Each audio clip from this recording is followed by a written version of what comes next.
Well, good evening, everyone. I've got a technological challenge here. I have to press 2 buttons to change every slide. So in order to enable me to do that, I'm going to take my jacket off.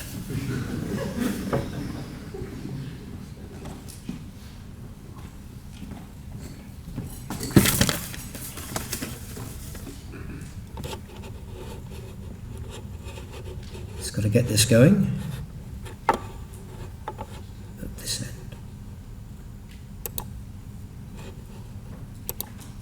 Right, we're ready to go. So you'll have seen the abstract in the advertising blurb, and just to summarise it here for you today, how did geology and geomorphology of a site get to the way it is today? What are the practical engineering geological applications of that knowledge to civil engineering or to environmental projects? And I think the answer is much more than just simply a description of geological materials or geomorphology or even a site's history. It requires a time machine. It requires a mental time machine, the geoscience time machine. It's traditional to begin a Glossop lecture with citing some of Mr. Glossop's work himself. And I'm sure most of you in the room will be familiar with the first 2 quotes there, which are fundamental truths, really, aren't they? If you don't know what you're looking for, you're not going to find much of value, and what you look for should be suggested by the natural environment. But there's a third quote there that isn't often cited, and I think is really important. Mr. Glossop was a geotechnical engineer, but he recognised the importance of engineering geology. And he says that you've got to understand the geology in order to do your geotechnical engineering at the very start of the project, which he describes as the geological structure of the site. If you read his Rankin lecture, from which this comes, you discover he doesn't mean structural geology, as we might have been taught in the first year at university. What he means is the overall structure of the geology, the nature of the geology of the site. And he says that if you get that wrong, then everything else you do is so much labour in vain. Professor Peter Fuchs, the first Glossop lecturer, gave his lecture on geological models. And I've included here an extract from one of the beautiful models that are in his paper by Jeff Pettifer. And Peter Fuchs talks about the importance of models and how, in particular, the power of the model is more than its ability to just anticipate, but it can't predict. The anticipation is turned into reality by ground investigation. Well, what is the time machine? What was it that got me going in this kind of way? I was asked when I was invited to become the Glossop lecturer, and of course I accepted. I was given a fortnight to think of a title and what it's going to be. So this is what I came up with. Now, one of the underlying themes in the way I think about things is this book by Ian Mortimer, The Time Traveller's Guide to Medieval England. And I'm going to read you this little quote. Imagine you could travel in time. What would you find if you went back to the 14th century? Imagine yourself in a dusty London street on a summer morning. The wooden beams of houses project out over the street. Painted signs above the doors show what is on sale in the shops beneath. Suddenly, a thief grabs a merchant's purse near the trader's stalls, and merchants run after him, shouting. Everyone turns to watch, and you are in the middle of all of this. And what Ian Mortimer says is, as soon as you start to think about the past as happening as opposed to having happened, a new way of conceiving history becomes possible. So the idea of the time machine is that you go to geology where it is happening and it helps you understand it. Some early excursions of the time machine. I think this beautiful etching is the first reconstruction of a geological scene in the English literature by Delabèche in 1830. And as you can see, it's got the pterosaurs in the sky, the turtles, the ichthyosaurs, ammonites. This is the Jurassic of the Jurassic coast, reconstructed in 1830. A couple of decades later, a Victorian could visit the past. These are the Crystal Palace dinosaurs on the southern outskirts, the southern part of London. And so a Victorian could get out of the tube train at Crystal Palace station and go and visit and stand by these reconstructions of prehistoric animals from the past. So this is a Victorian Jurassic Park, an attempt to reconstruct the past, including a reconstruction of the geology. Look at the red circle there. You can see the oolite, the lias, the new red sandstone.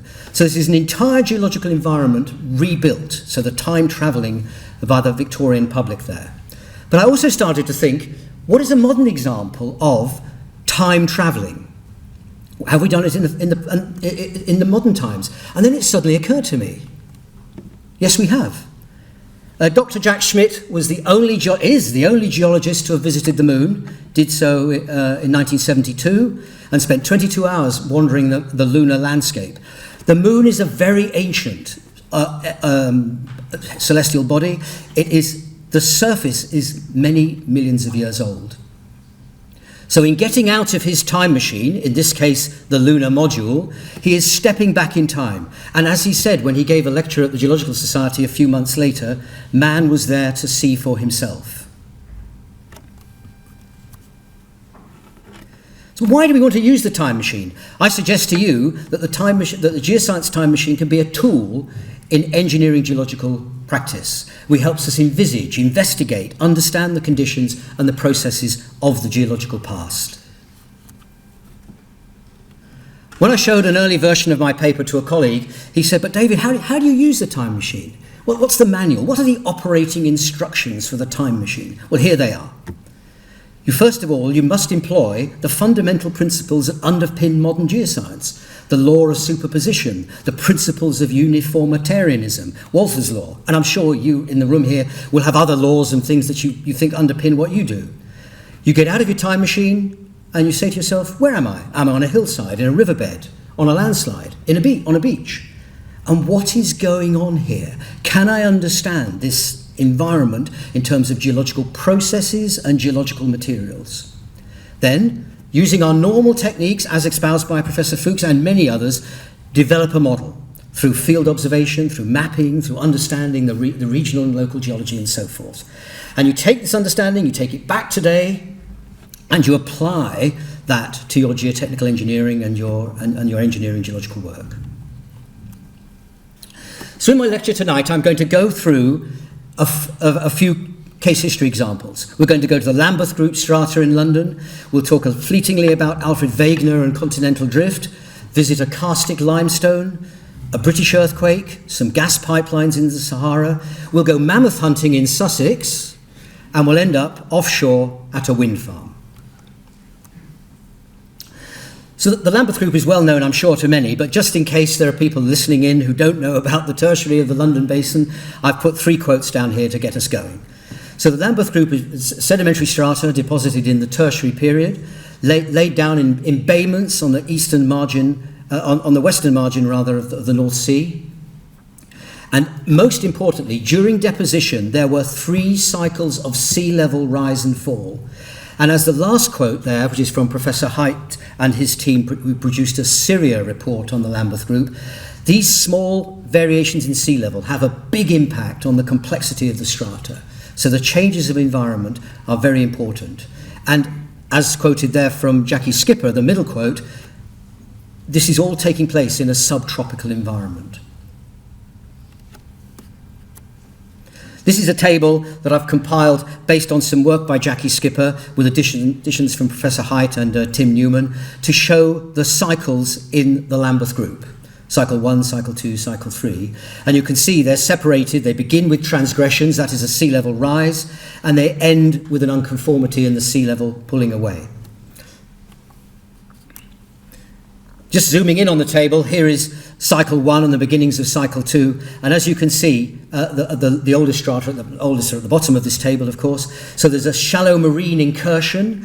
Then the sea level changes relative to the land and the conditions become estuarine. And eventually you're into terrestrial conditions and pedogenic processes take place. That is soil formation. And one of the most important of those pedogenic processes is the cementing of the ground near the ground surface, forming calcrete, forming creted layers. And this can be expressed in models. The model on the left is from Jackie Skipper's and her team's work, looking at the just a simple cross-section through the strata, and you can see, I hope, in white are the calcretes just below the mid-Lambeth hiatus, which is the unconformity. And then the Height et al.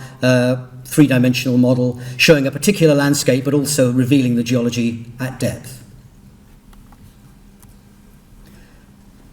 It took me a long while to find a photograph that might illustrate what the Lambeth group looks like. Jackie, Skipper and I exchanged a large number of emails, but eventually I stumbled across this image which comes from the Getty collection, and I'm allowed to use it.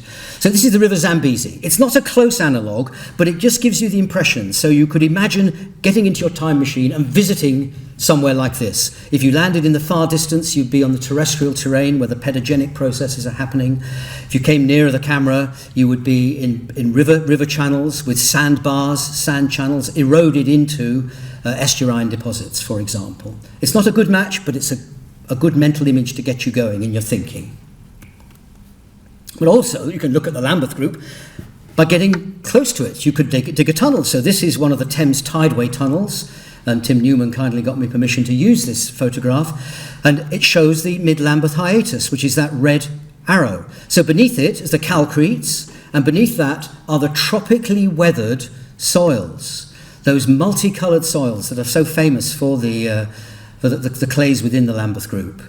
So if you were to go where that red arrow is, you would be standing on the unconformity. You'd be standing on part of the former land surface or just below it.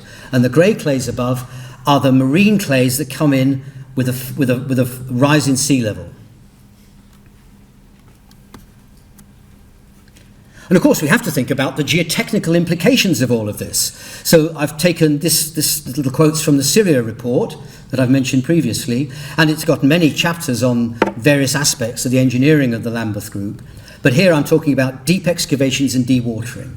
And I believe that the time machine approach, placing yourself back there in time, in your mind at least, will improve your ability to get design parameters, become more reliable. You make better estimates of excavation methods required, including the strength and understanding of the three-dimensional disposition of the calcretes, and then the dewatering and groundwater conditions. So within the clays, which are very impermeable, are channels of sand channels, which have radically different permeability. To understand all this in 3 dimensions, I believe getting into your time machine mentally and having a go will greatly improve your understanding.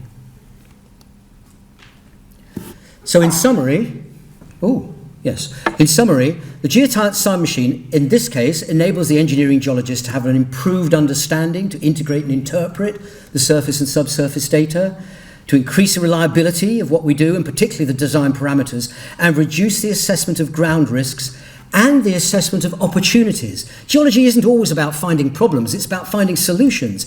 So say you take that tunnel, the Tideway project had to have a tunnel there. But if you had a choice, you could put the tunnel above or below the calcrete. But you've got to understand the calcrete in order to be able to avoid it. Alfred Wegner was writing before the Second World War in 1929, and I happen to own a book, a copy of his 1929 publication, but it's been translated into English. It's the most beautiful, excellent translation. He must have written very well. And I'm very proud to say that my copy of Wegner's translation was given to me by Professor Fuchs, so I keep it on a special place in my bookcase. But we've just redrawn a couple of Wegner's drawings here to illustrate how perceptive he was. Remember, this is 1929, decades before plate tectonics was even thought of in these kinds of ways, writing before the war. But look how perceptive that right-hand drawing is, which is the Eocene. But the reason for showing you this is to emphasize and to show that plate tectonics and continental drift underpins everything we do. It's one of our guiding principles. And this is a drawing by Jeff Pettifer. It's very intricate. I'm not expecting you to read it all. That's in Professor Fuchs's Glossop lecture. It's time. So on the left-hand column is time from the Precambrian working to the top, takes you to the Quaternary in the present day. And it shows the position of the British Isles, indeed the assembly of the British Isles over geological time, beginning down in the Cambrian and the British Isles travelling north. Notice how in the, say, the Silurian, the British Isles were 30 degrees south of the equator. By the time we get to the equator, we're in the Carboniferous period, approximately, and therefore it's not so surprising that the Carboniferous period for us in the British Isles included tropical rainforests. It's the Congo. So, and as the British Isles moves further north, you get into the Permo-Triassic, and you're in the equivalent of the Sahara. I know this is a gross simplification, and there are many other things that affect the climate, but it does give me, I find this a very useful diagram. It gives me a way of thinking my way through geological time. And the diagram also shows the importance of tectonics there.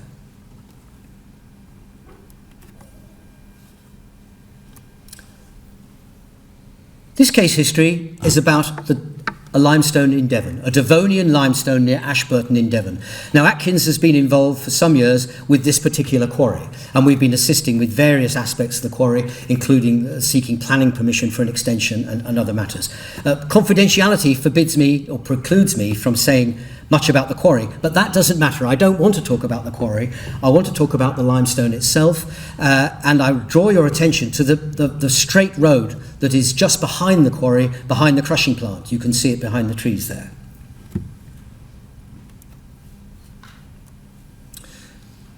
And the reason I've chosen this is that there are this wonderful publication by Brian Hawkins and Peter Fuchs in 1988 that talks about the problems encountered in building a small overbridge over that A road.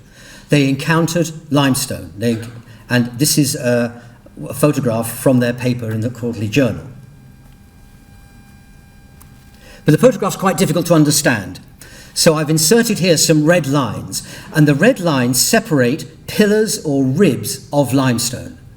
Where the red lines themselves are is clays. So we have ribs of limestone with karstic features between them, forming the ribs, filled with superficial deposits.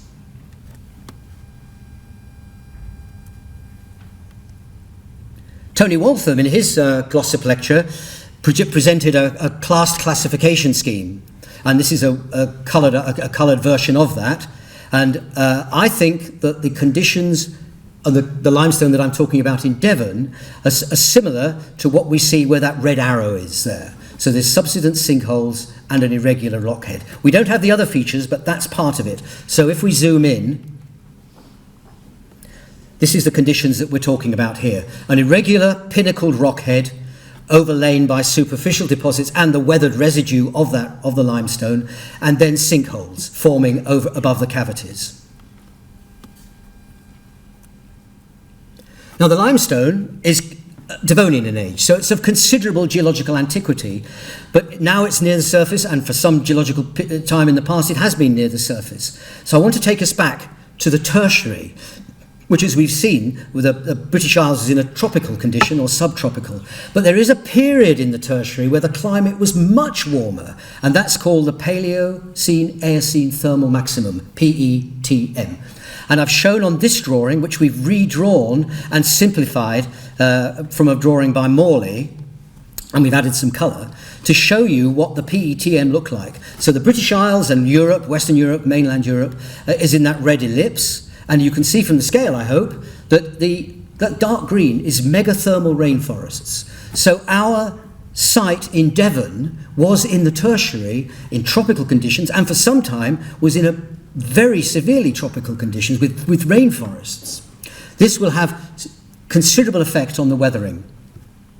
So I tried to find a picture that would illustrate this for you, and here it is.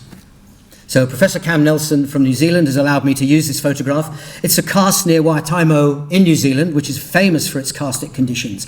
It's difficult to gauge the scale of this photograph, but I hope you can see the grass at the bottom and the bushes which look like gorse bushes. So we're talking about karstic ribs and pillars that are a few meters high, no more. Very similar to that old black and white photograph from the bridge foundations.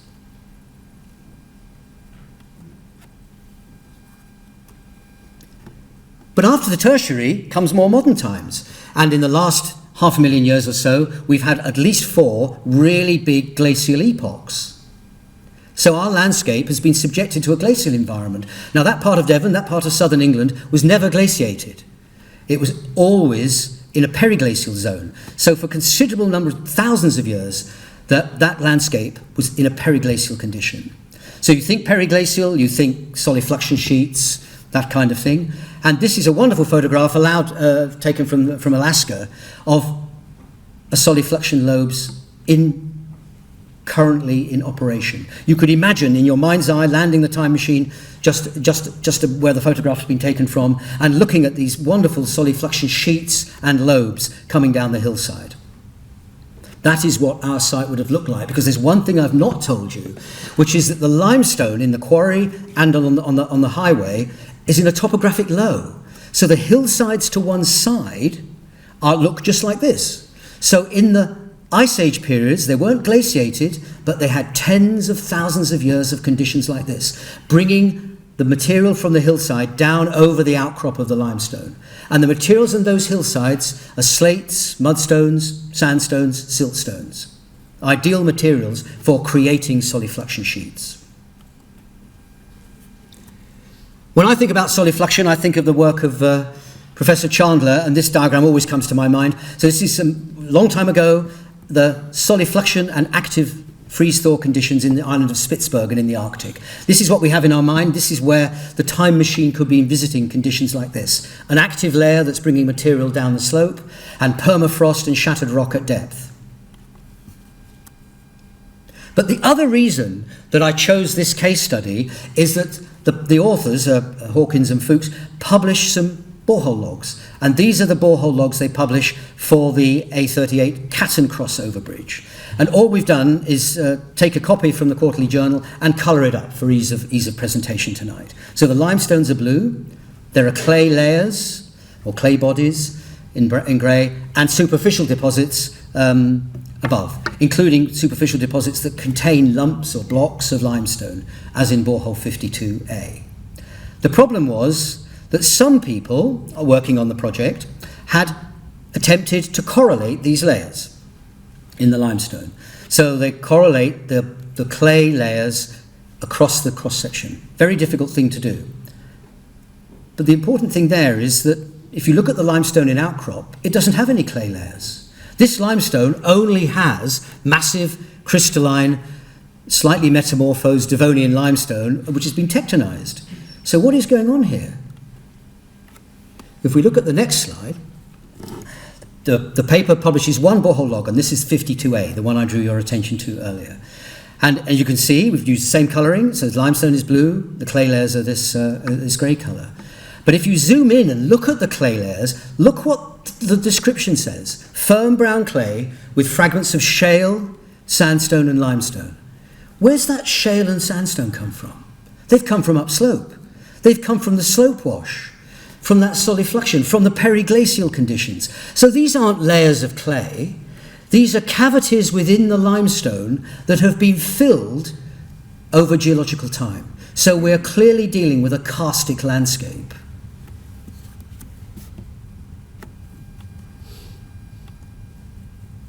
So when you think about where we would take the time machine, you can imagine getting out of your time machine at Rockhead, rather like that example from New Zealand, thinking about those conditions, and then thinking about those conditions that I showed you in Alaska, thinking about how superficial deposits have come over and blanketed the karst, which is now hidden, but is still there.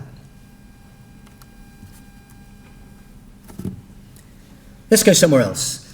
This is Essex, which is in southeastern England, and this is the Colchester Earthquake. So the Colchester Earthquake is probably the largest onshore earthquake in recorded earthquake history in the British Isles.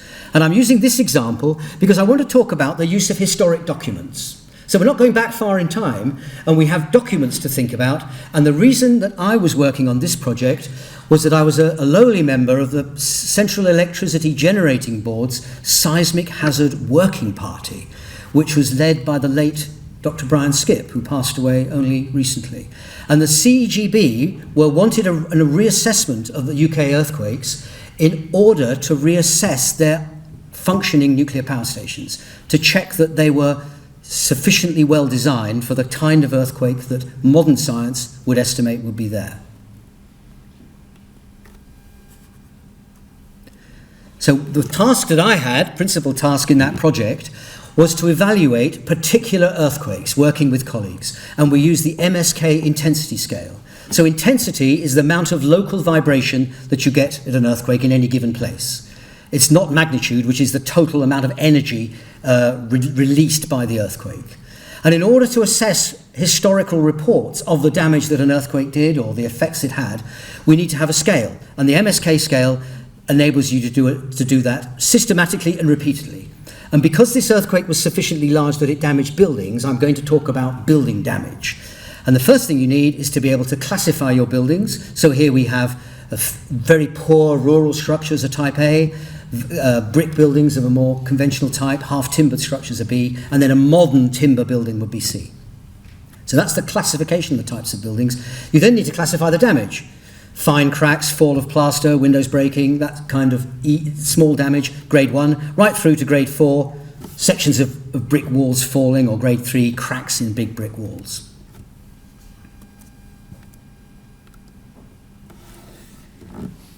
So you can contour your assessment of the impact of the earthquake. And the contours are called isoseismal lines, and you can see here. So this, the epicenter of the earthquake is intensity 8, and that's right by Colchester, and the effects were felt right out to beyond Birmingham. So in Birmingham, intensity 3, you'd have to be in quite a sensitive position to feel that. You'd have to be lying down or sitting down. Intensity 4, which goes through London and Cambridge, a lot of things would rattle, perhaps things would fall off shelves.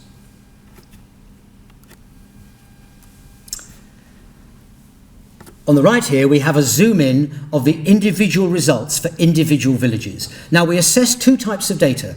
The first type was reports in newspapers. There's an enormous amount of newspaper reporting in the Victorian period, but the problem is it's quite flamboyant, just in newspapers today. There's an inevitable exaggeration because they're trying to sell the newspapers. So it's quite difficult to evaluate reliably the intensity of an earthquake from a newspaper. But for this earthquake, we had a number of properly prepared scientific assessments, including one by gentlemen Meldola and White, who did a study in the immediate after the earthquake.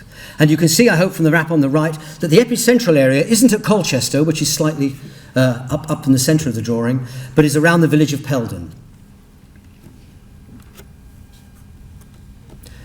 So one thing I had to do, or I did, was to go down to Colchester and look at the building stock. Because in order to understand the individual reports, we had to understand the buildings properly, beyond the level that I've described to you in the MSK scale itself. And I defined three types of building. So there's a timber frame building, think of an Elizabethan timber frame building, something like that, which has plaster, rendering, weatherboards, called that type X. Then we have type Y, which is a timber frame building that's been upgraded by someone, the owner, who wants to make it look more modern. And more modern buildings are made of brick, but for whatever reason, that owner didn't want to knock down the existing building. So they clad it. They made it look like a brick building, but underneath it's timber. And this is not a good mixture of characteristics, because the timber frame building in an earthquake will wobble, rather like a wobbly dining room table.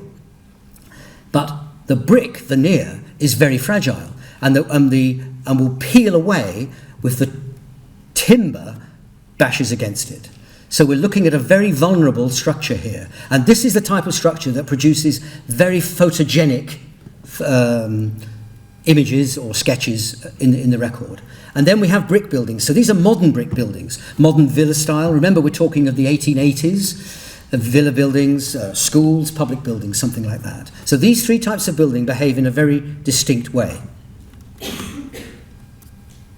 So this is a type Y building. It's at Peldon, so it's right in the epicentral area, and you can see the man with the bowler hat, and just to the right of him is a young lad, and behind the young man is a brick wall that's peeled away. You see, the timber frame building is essentially okay, but the brick wall has fallen away. So we need to understand what level of intensity could have caused this type of damage in a type Y building. It'd be very easy to overestimate the intensity if you didn't understand how it was built. But this is a villa. This is Strood Villa. Also in the epicentral area at a type Z building in Peldon. Looks okay, but let's zoom in. So look at the chimney stack. It's been wrenched. Wrenched is a commonly used word in earthquake reports. The chimneys were wrenched.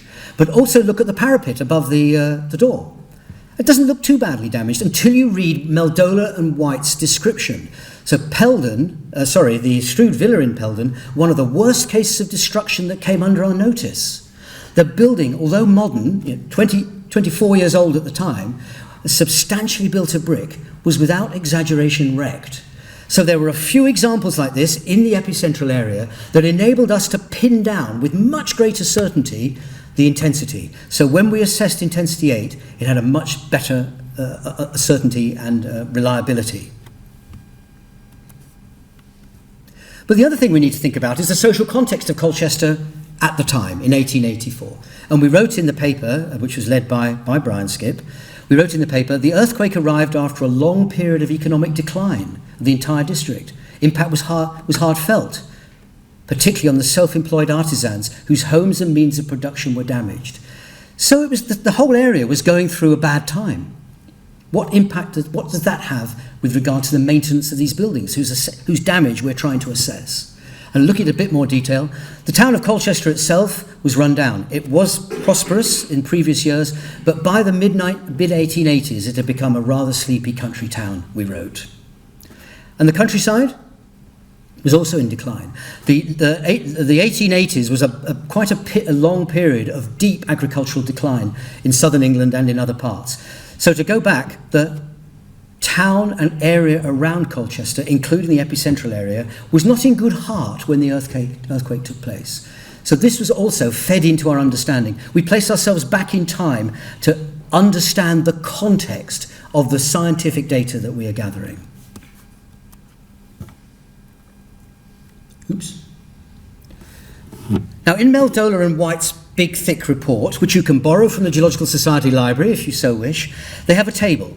And the table gives a summary of a relief fund, the Mansion House Relief Fund, Mansion House in London. So this is the City of London providing funds to alleviate the distress of the local people. So this graph, which I've plotted the intensity that we assessed on the x-axis, and on the y-axis we have a rather strange ratio. It's the number of buildings that were repaired according to the table in Meldola and White, as a ratio of the number of inhabitants, again, according to the table. So this is a crude way, or a way, of measuring the proportion of buildings that were actually damaged. So this is the scale on the right is completely independent of any assessment that we might make. And I was fascinated, and we've replotted this, removing one small error and adding a trend line. There's a very clear trend there, except for one place, East Donyland. Now, why is East Donyland different? I don't know the answer. Is it a typographical error in the original Meldola and White publication? Or is there something special about East Donyland? For example, were the buildings in more or better condition than elsewhere? Or did they have, for example, a vicar who was very well connected with the city and could get more money to his parish? I don't know, and I regret we didn't investigate this, but drawing the trend line really brought it home to me. So in summary then, we can use the time machine in relatively modern times by placing ourselves back in time using the historical documents and understanding them correctly. So if you take the picture of Colchester on the left, which came from a newspaper, indeed the spire of that church did fall down. But notice the chimneys, they're still intact. And that's why the intensity in Colchester was assessed much less. And we can use this kind of understanding of the past through historical records on geo-environmental projects, if we're investigating, shall we say, a former steelworks or a gasworks. To understand where all the components of that factory and manufacturing plant were is really important. And to place ourselves back in time when they were making town gas, for example, will help us understand the ground conditions. We're now going to North Africa. We're going to the Insala gas project in Algeria and the South Tunisia gas project. Both of these are pipeline projects. And our task in this, or my task as part of a team, was to help assess pipeline routes. I know this photograph is from the Oman, but it's such a lovely photograph I couldn't resist using it. So here we have a pipe trench being dug. The trenches are normally dug sufficiently deep that the pipes themselves have about a metre of cover over the pipeline itself.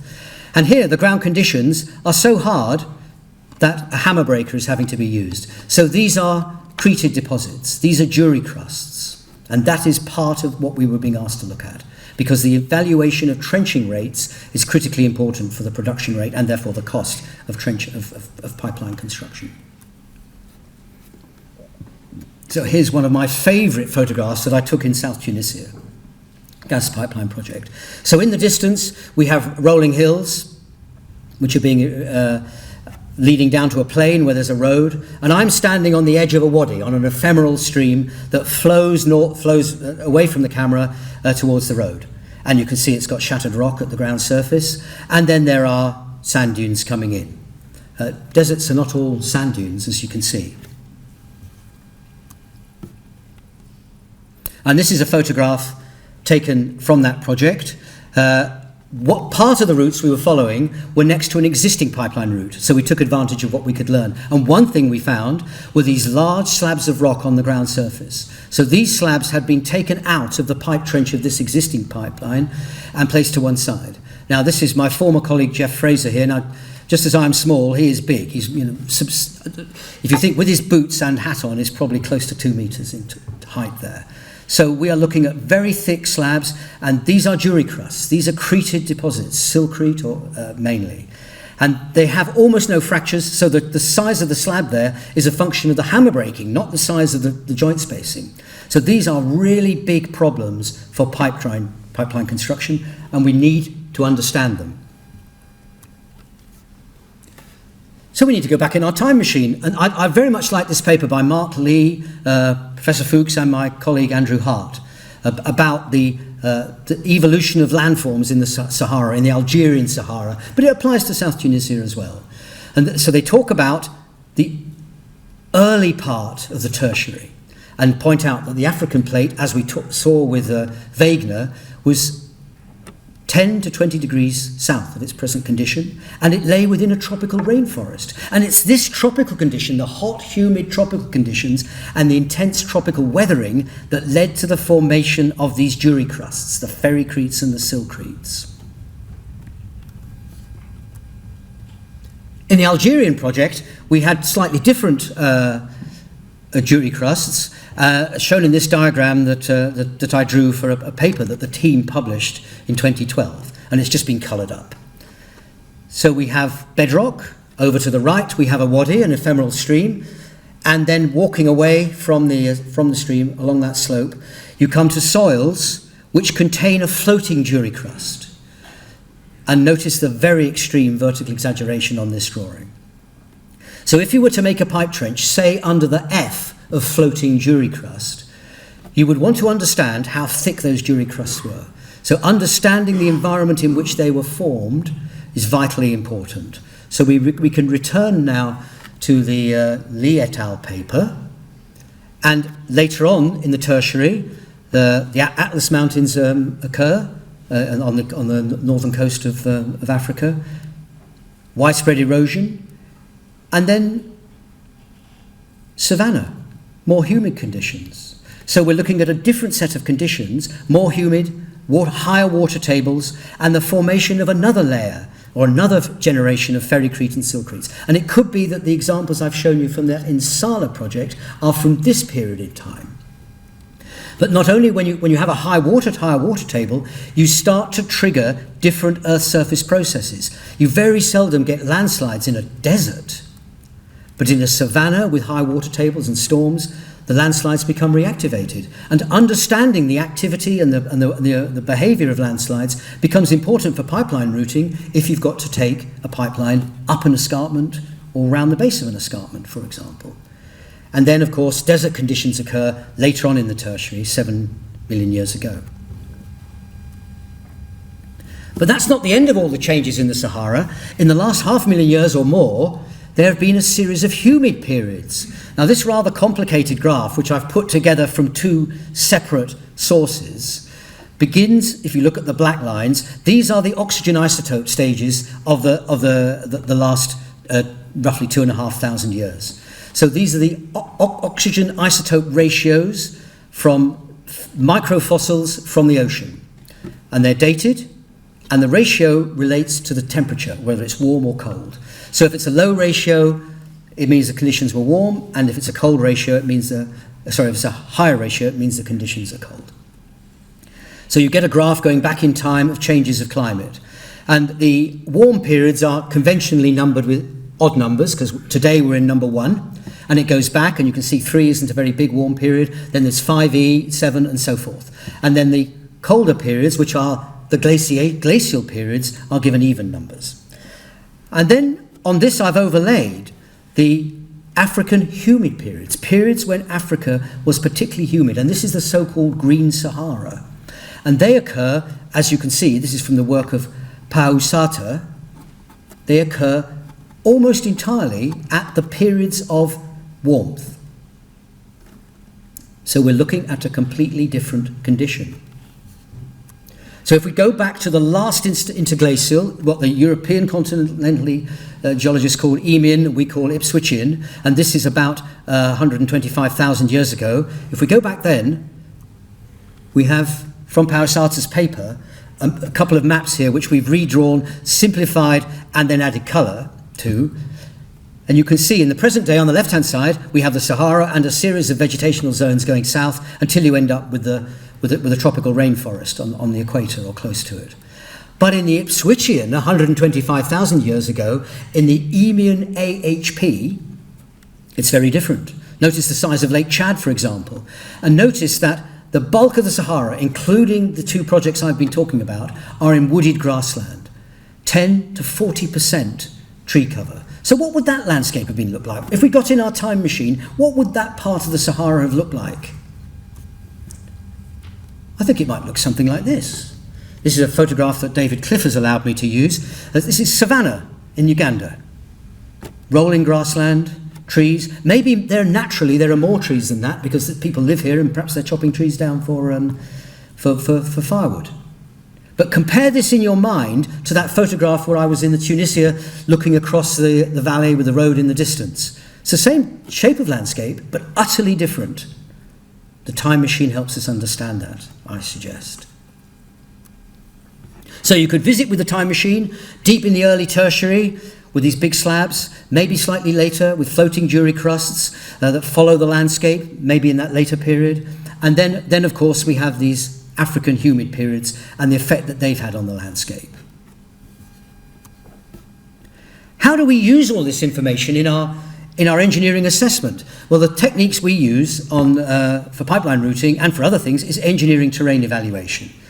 And what we do is divide the landscape into a series of units, mappable units, shown here in different colours. And the idea is that a terrain unit has a range of engineering properties and geohazards and geological characteristics that are different from another terrain unit. So there's a range, but it's distinctively different from another one. And on this map, we've coloured them up in different colours. And you can see the rough idea of scale, the size of these terrain units, by looking at the kilometre points there. Kilometre point 285, 290, 5 kilometres along that pipeline route. Then we can systematically assess the engineering characteristics, the geohazards, and the other characteristics of the route and the terrain using the terrain units. So I've shown you here terrain unit SP, Southern Plains, which should be, you would expect, fairly good trenching conditions. And I'm talking about excavatability here, not other things, which might be the ability to construct a road or the looking for borrow materials. But this is just excavatability. And this is what we wrote in the report. Trench excavations may be difficult in parts of this terrain. There may be stronger jury crusts.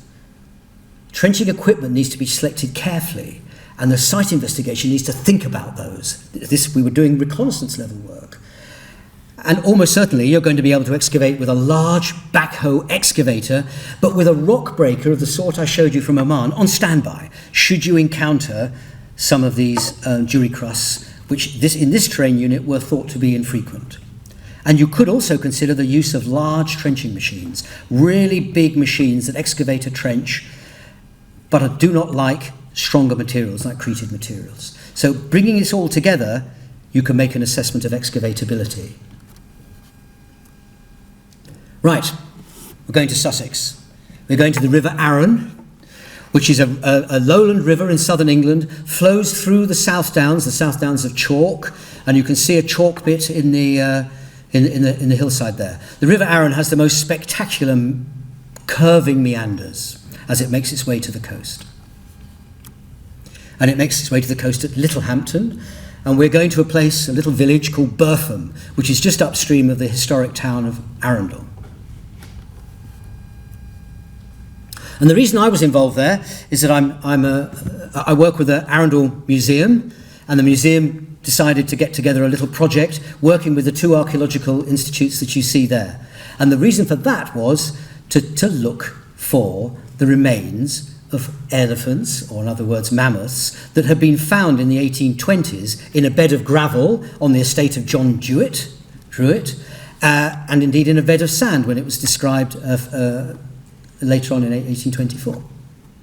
And the idea was, let us see if we can find that bed of gravel and sand and see what could be found about the mammoth remains and the understanding of the geological conditions. Now you may think this is just digression, I'm indulging myself. Well, I am slightly, but I'm going to end up with describing to you what the lessons we could learn from this kind of work for engineering geological understanding of that type of landscape.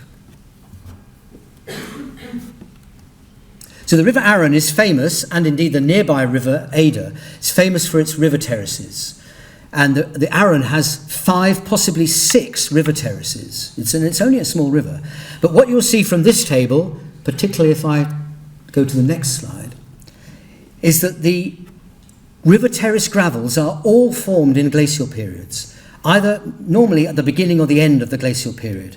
So the Divensian, we have the first river terrace and the Buried Channel river terrace, for example, and we go through the subsequent, the later periods.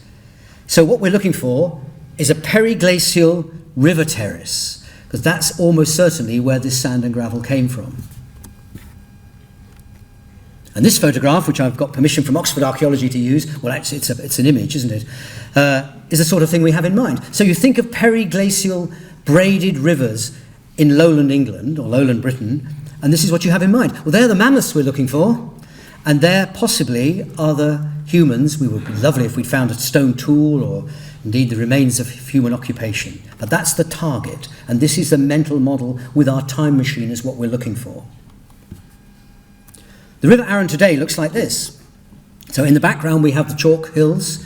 The River Arun flows through on its floodplain, and I'm standing on the hillside overlooking a field of sheep, and lurking in that hillside are the degraded remnants of river terraces, of a river terrace. And that's the terrain we looked at. Now, the archaeologists on the team and the people who looked in detail at the historical documents were able to identify an area that was worth investigating as a potential location for the river terrace, even though it wasn't that obvious. And this is an auger hole that we put down. We put down more than half a dozen auger holes, hand auger, and I can tell you that 2.5 meters of hand augering in this kind of terrain is not easy. We had a couple of big blokes, fortunately, who did the bulk of the work. But as you can see, down to 2.5 meters, there's topsoil, there's head or colluvium. So this is solifluction material. Then there's a layer of brick earth, so this is the wind-blown dust from the glacial period, more head, and it's covering over the river terrace deposits. So we were delighted to find the sand, as in that historical report, and the borehole stopped, refused at 2.5 metres, either on a flint cobble, which might mean there's gravel underneath, or perhaps on the chalky bedrock. We couldn't tell. So I got back home, and I got a scrap of paper, and I drew this little cross-section, just in my mind. We all do this, don't we?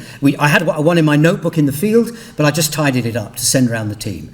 So looking from left to right, we have the current floodplain with its first river, the floodplain terrace gravels underneath, and then there's the terrace that we investigated uphill. So that's the one in red, with the red arrow showing the auger hole. And then, because I knew that there are a series of other terraces on this hillside, on the River Arun Valley, there must have been others rising up, which have no doubt been degraded away by that solifluction process. Because some of our other boreholes, you can see the one to the right there, numbers 1 and 3, just encounter chalk beneath the topsoil. My sketch was produced in 2017, and sometime later I bought a copy of the great big thick Geological Engineering Group's publication on periglacial and recently glaciated terrain, the Working Party report. I'm delighted to find the paper in there by Merton and Ballantyne, which has this marked up and coloured up cross-section. And by taking my cross-section and getting rid of my outrageous vertical exaggeration, I was really delighted that what I'd drawn was broadly what they showed. But even better than that, look in the red circle. Fluvial gravel, sand and silt, plus minus vertebrate remains. These are mammoths. These are Neanderthals and flint implements. We didn't find them, but that's for another day.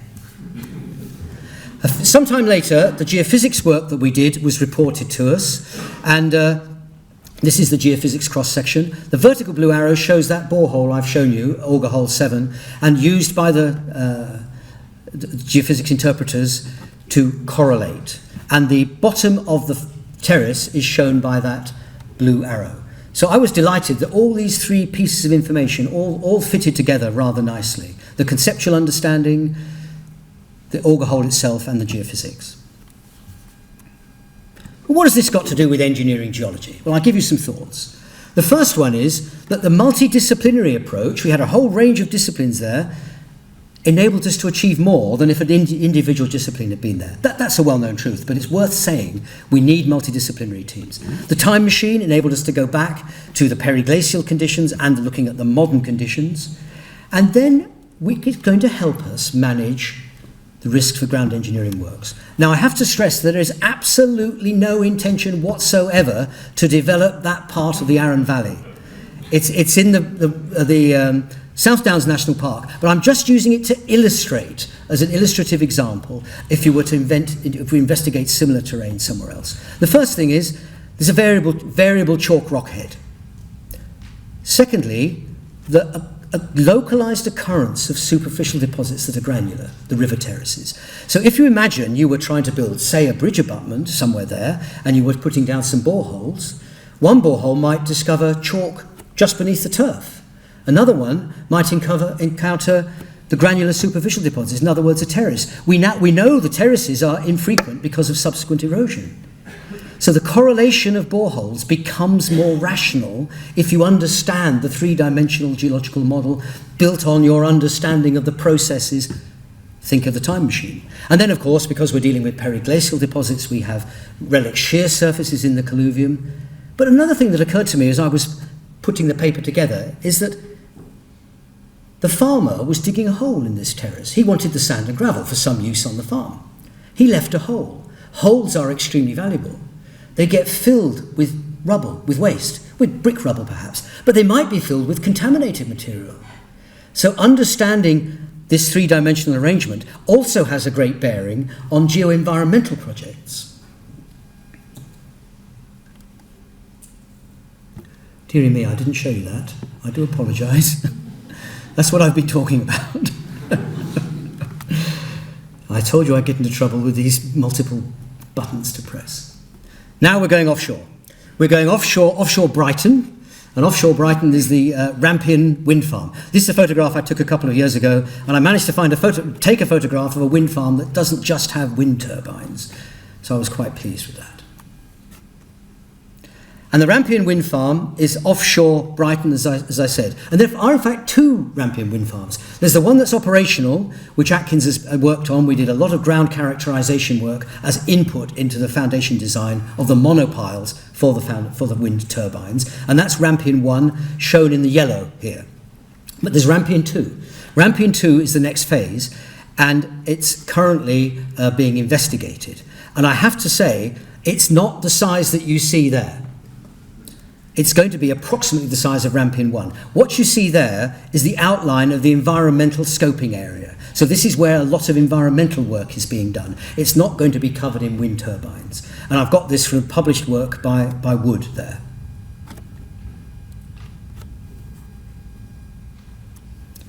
Now, because we're dealing with the coast, we need to think about sea level rise. If we go back 20-odd thousand years, 22, 24,000 years, we're in the middle of the last ice age, in the middle of the Devonsian, the last glacial maximum. And during the last glacial maximum, the sea level was 130 metres below where it is today. And what this graph shows, which is well known, and I've given the references there, is that the progressive rise of sea level as the glaciers melted. And we've just drawn an envelope around the individual data points. This is what happens to the English Channel if you lower the sea level by 130 metres. It's all dry land. And the Channel has a very large river, the Channel River, a network of rivers, which collects the water from the major rivers of northwest Europe and indeed from Britain. You can see the Solent River there, perhaps, around the Isle of Wight, and the River Thames flows into this. We want to zoom in. We're going to go there. We're going to go to the Rampion wind farm area.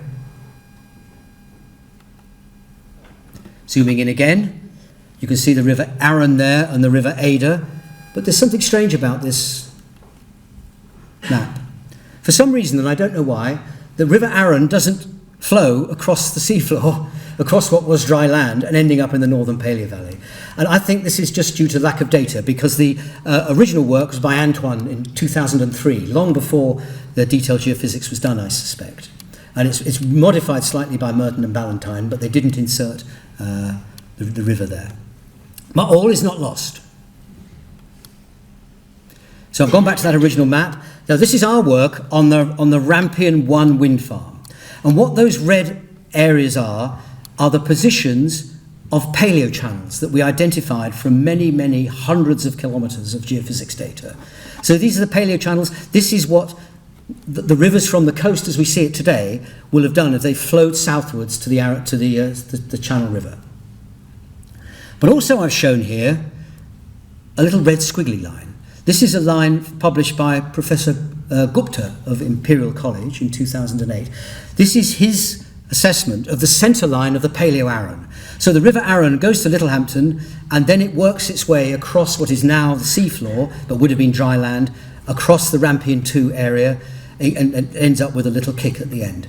Now, I can't use it, but if you were to go onto the internet, you will find other publications about Rampion 2, and some of them contain interpretations of the geophysics. And it looks just like the interpretations we had on Rampion 1. And furthermore, they show the position of the main channel of the Arun almost exactly where Professor Gupta placed it. So that's rather warming.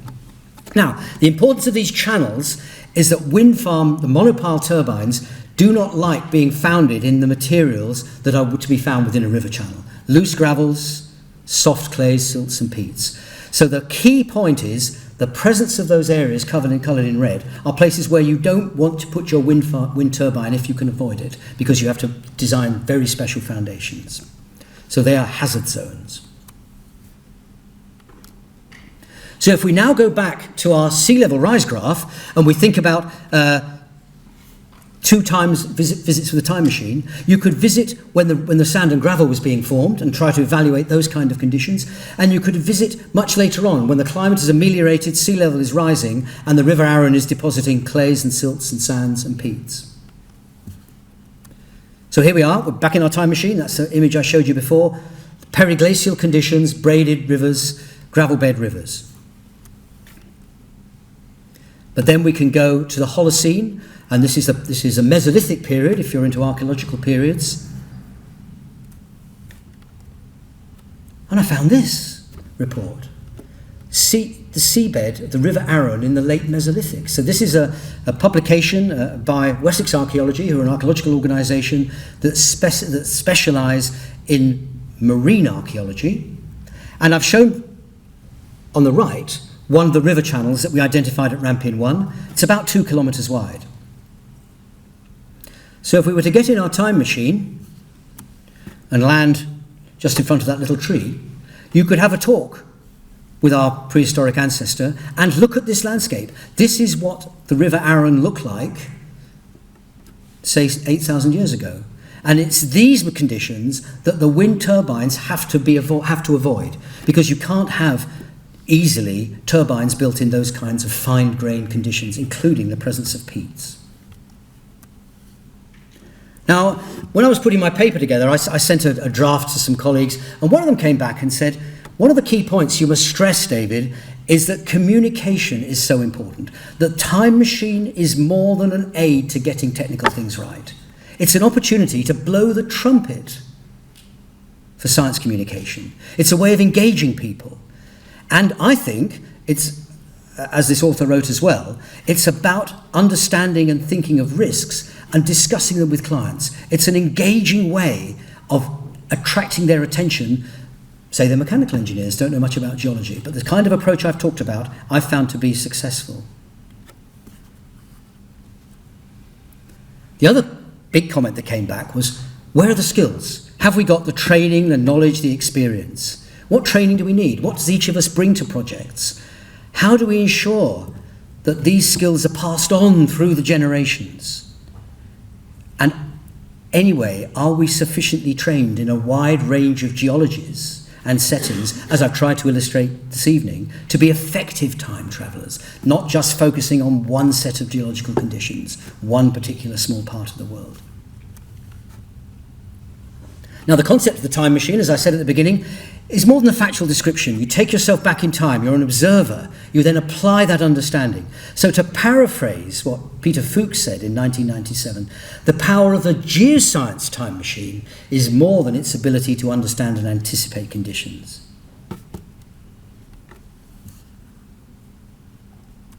Just getting in a muddle here. The past can be the present of somewhere else. The present is the key to the past, is well known. But I think the time machine is slightly different from that. It's the past of a site or a region can be represented by the present of somewhere else.